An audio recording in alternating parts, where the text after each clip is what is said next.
Allahumma anfa'na bima 'allamtana wa 'allimna bima yanfa'una warzuqna 'uluman tanfa'una. Ya, kita unboxing CD ya.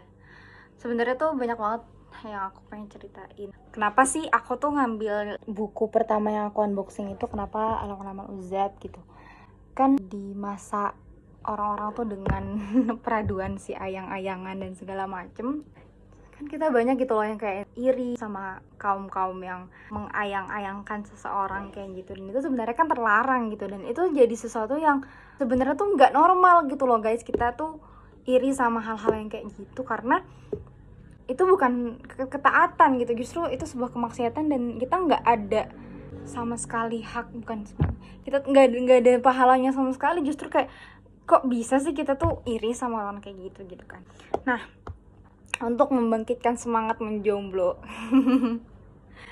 jadi tuh aku pengen bahas buku ini tuh karena itu gitu, karena ada gitu loh, ada ulama-ulama yang dahulu tuh benar-benar mereka tuh nggak milih nikah gitu, benar-benar mereka itu sampai mati itu nggak milih nikah karena emang segitu cintanya gitu sama ilmu gitu.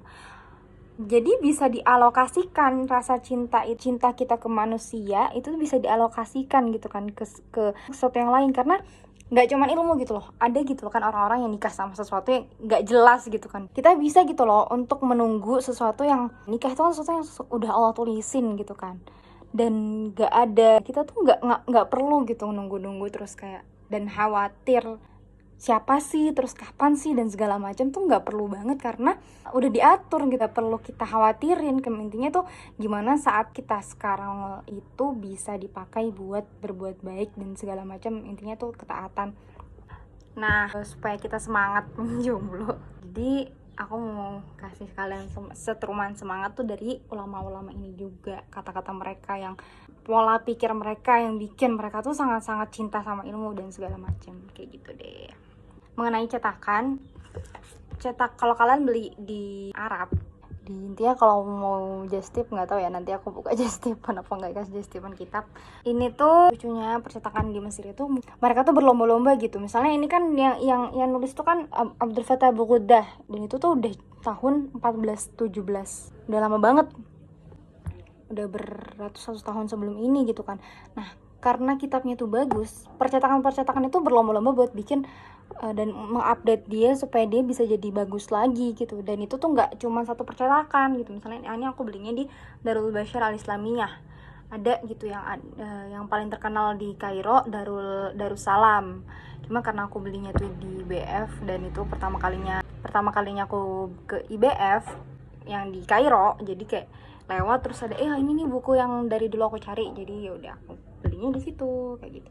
Jadi untuk hari pertama kan emang aku bilang dia lumayan buku-buku Arab tuh dia khas sama mukaddimahnya, dia tuh ternyata emang seberharga itu loh baca mukaddimah. Jadi permasalahan hukum nikah itu sendiri tuh sebenarnya tuh sangat viral gitu sebenarnya. Kayak ulama-ulama tuh dulu ngebahasnya tuh kayak ada pendapat yang hukum nikah tuh ini dan segala macam tuh banyak banget kayak gitu. Terus ya kan maksudnya tuh ulama-ulama itu tuh saking cintanya sama ilmu gitu kan, makanya nggak nikah. Akhirnya dipermasalahkan atau kenapa sih nggak nikah dan segala macam kayak gitu kan. Jadi ada sebuah hadis yang jadi patokan dari Rasul gitu. Sebenarnya waktu itu bilang apa sih tentang nikah kayak gitu kan. Beliau bilang, ya ma'asyiral syabab, man istata'a minkumul ba'ah falyatazawwaj fa innahu aghaddu lil basar wa ahsanu lil farj wa man lam yastati' fa 'alaihi bis shaum fa innahu lahu waja. Wahai pemuda, siapa di antara kalian yang sudah mampu untuk menikah, falatazawwaj, maka menikahlah gitu. Karena dengannya yang paling menjaga pandangan dan yang paling bisa memelihara kehormatan. Wa man lam yastati' fa 'alaihi bisawm fa innahu wala. Kalau seandainya belum mampu, maka hendaklah ia berpuasa karena dengannya ia bisa menahan gejolaknya kayak gitu. Ada juga beliau tuh bilang, inni la asum wa uftir wa usalli bilail wa arqud wa atazawwajun nisa faman raghaba an sunnati falaysa minni. Nah, di situ beliau bilang kalau ini loh la asum wa uftir. Kalau seandainya aku berpuasa, aku pasti bakal berbuka kayak gitu. Terus kalau seandainya aku sholat ketika malam, aku pasti juga akan beristirahat. Wa atazawwajun nisa, aku juga menikahi perempuan kayak gitu. Itu adalah sunnahku. Maka kalau seandainya ada orang yang menolak dan membenci sunnahku, maka dia tidak mengikuti jalanku kayak gitu katanya. Nah, tapi perlu digarisbawahi bahwa di sini buku ini bilang sunnah di sini artinya شريعته وطريقته المسلوكة في الدين المأمور باتباعها والتمثل بها في حياة المسلمين الشاملة للفرض والواجب والمسنون والمستحب أجمعين. Nah, jadi tuh ada perbedaan kan definisi sunnah itu sendiri gitu. Kalau di sini makna sunnah yang beliau katakan di sini adalah syariat dan cara-cara beliau untuk menjalani kehidupan ini gitu. Kayak contoh gitu, kayak misal apa, ini tuh yang aku lakukan gitu. Kalian tuh nggak apa ya, gimana sih, pokoknya beliau tuh di sini bilang sunnah di sini itu dikatakan kayak gitu. Jadi sebuah syariat dan cara gitu, cara pola pikir, pola hidup gitu. Caranya beliau melakukan menuntaskan ketaatan Rasulullah kepada Allah gitu. Intinya Islam itu kan sebuah pola pikir ya. Islam itu kan cara kehidupan gitu. Sebuah sistem yang kita tuh bisa hidup sempurna kalau kita tuh sepenuhnya pakai hukum Islam dan segala macam. Sunnah yang beliau katakan di sini adalah aku hidup seperti ini. Itu kalian bisa contoh kayak gitu. Kalau ada yang tidak setuju dengan apa yang aku lakukan, maka dia tidak mengikuti jalanku gitu kan. Kayak gitu. Intinya ini tuh cara pribadi beliau kayak gitu dan segala macam. Bukan pemaknaan sunnah yang punyanya fuqaha, punyanya ahli fikih. Yang itu ma yajuzu fi'luhu wa tarkuhu wa fi'luhu afdal. Kalau di sunnah di fikih itu kan ma yusab fi'luhu wa la yu'aqab tarkuhu kayak gitu kan. Jadi mendapatkan pahala apabila menunaikannya dan tidak mendapatkan dosa ketika meninggalkannya, itu kan kalau katanya fuqaha kayak gitu. Hadza seperti itu. Waz-zawaj fi haqiqatihi matlabun fitri 'arim fil insan, rajulan kana aw imra'atan. فلا تكتمل المطالب الفطرة عنده إلا بحصوله فإن الإنسان خلق من ذكر وأنثى فتكوينه الذاتي منهما جميعا واكتمال الوجود الفطري في كل من الرجل والمرأة باجتماعهما. Oke, jadi di sini tuh beliau di sini dikatakan bahwa mereng ya guys. Nah, di situ tuh bilang kalau az-zawaj fi haqiqati, pernikahan itu dalam hakikatnya adalah matlabun gitu. Jadi pernikahan adalah pernikahan itu adalah kebutuhan fitrah manusia gitu. Rajulan aukan imro'atan, entah itu laki-laki entah itu perempuan, itu kebutuhan fitrah gitu. Dan tidak sempurna kebutuhan itu kalau itu tuh ada bagiannya sendiri gitu. Allah tuh udah ciptakan manusia dengan fitrahnya gitu. Jadi kalau seandainya itu tidak dipenuhi, nikah itu ya udah gitu, nikah doang yang bisa. Pokoknya kebutuhan atas nikah itu emang sudah Allah ciptakan. Maka insan itu memang Allah ciptakan berpasang-pasangan gitu. Jadi sempurnanya definisi sempurna penciptaan manusia adalah ketika mereka menikah, karena pasangan gitu. Mereka tuh adalah saling menyatukan. Makanya kan kayak perempuan itu tuh dari tulang rusuk laki-laki, tulang rusuk pasangannya. Itu namanya kesempurnaan penciptaan kayak gitu. Jadi definisi sempurnanya penciptaan itu ketika dua manusia bersatu, dan itu laqad qadarallah gitu loh. Maksudnya Allah tuh udah menuliskan itu gitu. Oh, ini orang ini tuh ya ini contoh ya, aku ciptakan dengan kebutuhan seksual kayak gitu, dan akan memenuhi kebutuhan fitrahnya itu dengan menikah. Sumpah aku keringetan kayak gitu. Dan jadi emang itu sebuah kebutuhan gitu, kebutuhan atas fitrah kita sebagai manusia. Wala yahtaju ila an-nass sharih al-qati' fi wujubihi, maka tidak butuhlah kalimat pewajiban atas pernikahan ini itu sendiri gitu, karena itu adalah kebutuhan kayak makanan gitu loh. Maksudnya itu tuh ada porsinya sendiri gitu, porsi kebutuhan kita sebagai manusia. Jadi nggak perlu gitu, tidak perlu syariat itu nikah itu wajib dan segala macam, karena itu tuh kebutuhan atas kita sebagai manusia hidup di atas bumi, hidup di dunia ini kayak gitu. Maka dengan itu syariat itu tuh mencari sebenarnya tuh baiknya tuh seperti apa sih. Syariat itu mencari pilihan-pilihan yang terbaik kayak gitu.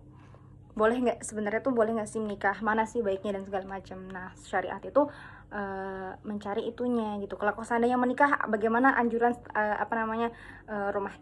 peraturan rumah tangganya dan segala macam, itu tuh semuanya tuh barulah syariat yang mencari gitu loh, barulah syariat yang mengatur gitu kan. Maka memang mereka tuh saling menyempurnakan, az-zauj lizaujah wa min az-zaujah lizauj. Jadi suami atas istri dan istri atas suami, itu semua keduanya tuh saling membutuhkan dan saling melengkapi kayak gitu. Jadi tidak dibutuhkanlah kewajiban gitu deh pokoknya. Tidak butuhlah nas syariah atas kewajiban itu. Terus di kitab nikah juga bi annal insan yuhalu ala tabi'ihi ma lam yakum mani'. Bahwa seorang insan itu halal baginya sesuatu yang memang sesuai fitrahnya gitu, kebutuhan ala tabi'ihi, memang aslinya tuh manusia seperti itu. Jadi semua sesuatu yang emang kita butuhkan itu diperbolehkan, kecuali ma lam yakum mani', kecuali sesuatu yang sudah Allah putuskan itu tidak boleh, kayak gitu. Jadi contohnya kayak syariat itu tuh syariat loh, selama ini syariat Islam itu selalu menetapkan sebuah peraturan itu pasti dengan kebutuhan kita manusia, dan Allah itu paling tahu gitu.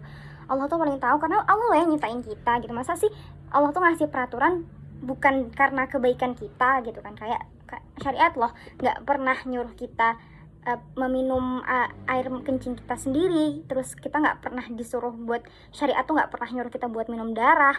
Terus syariat juga nggak pernah nyuruh kita buat makan kotoran dan muntah kayak gitu kan. Karena emang nggak ada manfaatnya gitu, malah keburukan gitu kan yang kita dapatkan. Manusia itu mendapatkan sesuatu yang tidak baik lah kalau kita tuh memakan itu, pokoknya melakukan itu kan. Karena ya emang ya Allah tuh paling tahu, Allah yang ciptain kita gitu kan. Nah justru kita lah tuh yang sering sok tahu sama peraturan, sama kebijakan-kebijakan yang Allah kasih. Padahal Allah itu pasti ngasih peraturan atas kebaikan kita sendiri kayak gitu kan.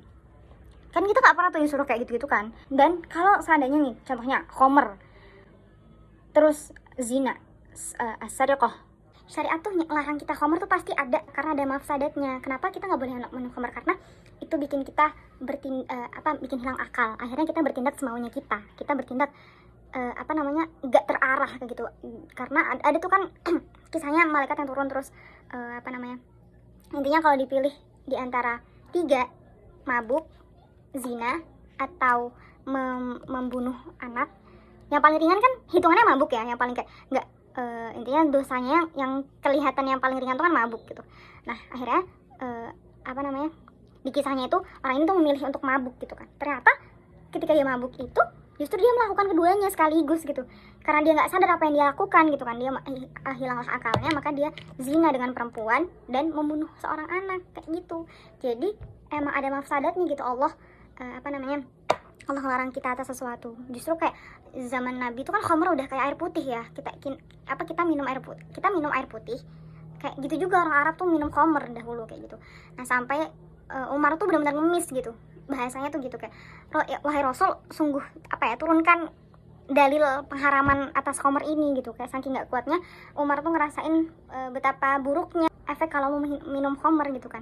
Jadi kayak nggak sadar kita tuh sholat, maksudnya pokoknya nggak sadar kan, kita nggak taat, kita justru maksiat dan segala macam itu karena khamr. Itulah kenapa Allah larang gitu. Pasti nggak mungkin gitu loh tanpa sebab, pasti karena ada keburukan yang terjadi kalau kita ngelakuin itu gitu. Kayak zina juga, gimana coba seandainya kalau zina Allah halalkan, naudzubillah, kayak maksudnya enggak dia, maksudnya tuh HIV di mana-mana, terus kayak pokoknya nggak ada kehormatannya banget gitu loh manusia kalau seandainya zina itu dihalalkan kan. Kayak gitu, kayak sebelum datangnya Rasulullah tuh kan kayak bener-bener gitu dipampang di segala macam, di setiap rumah-rumah. Ini tuh rumahnya orang, kayak kalau zaman kita PSK gitu kayak gitu loh, kayak bener-bener dagangan kan perempuan gitu. Pokoknya zina tuh segitunya gitu, kayak beneran mainan gitu, kayak beneran kayak gitu deh. Dan gimana coba kalau seandainya zina terus kayak punya anak, nggak tahu ini siapa bapaknya, saking dia kayak naudzubillah, pokoknya gitu deh. Terus pencurian itu juga nggak itu kan maksudnya kalau pencurian dihalalkan, gimana coba dunia gitu kan. Makanya tuh Allah haramkan karena itu tuh sangat merusak dunia sekali kayak gitu. Jadi kalau seandainya ada sebuah peraturan gitu, ada sebuah hukum syariat yang kita tuh kadang kayak, kenapa sih Allah tuh mengharamkan ini, kenapa sih Allah tuh, karena tuh itu pasti kebaikan gitu loh. Kita aja yang kurang belajar, kita aja yang kurang ilmu, kita aja yang nggak tahu, kita aja tuh yang bodoh gitu. Karena kita manusia, kita nggak tahu apa-apa gitu. Yang tahu atas diri kita semuanya, kehidupan kita, terus kayak masa depan kita, semua itu Allah gitu. Jadi tersesak sama sebuah peraturan yang Allah kasih, cari tahu kenapa sih Allah tuh ngaramin itu gitu kan, kenapa sih Allah tuh larang itu kayak gitu. Kalau seandainya kita tahu gitu kan, kenapa sih Allah tuh ngelarang itu tuh, pasti kita kayak, ya ampun, Allah tuh sayang banget loh sama aku, makanya aku nggak dibolehin kayak gini gitu. Pokoknya kayak gitu. Intinya tuh kayak gitu deh pokoknya. Kalau seandainya ada sebuah kejadian atau sebuah musibah yang kita tuh mikirnya, kenapa sih Allah ngasih aku ini, pasti tuh di detik-detik selanjutnya tuh kita baru kepikiran tuh, oh aku tuh dijauhkan dari ini tuh karena Allah tuh sayang, karena kayak gini kayak gitu. Jadi kalau seandainya dapat musibah itu mengeluhnya tuh entar gitu, diem dulu kayak berhari-hari, terus nanti pasti dapat pelajaran apa dari sesuatu yang habis diambil ini, kayak gitu deh pokoknya.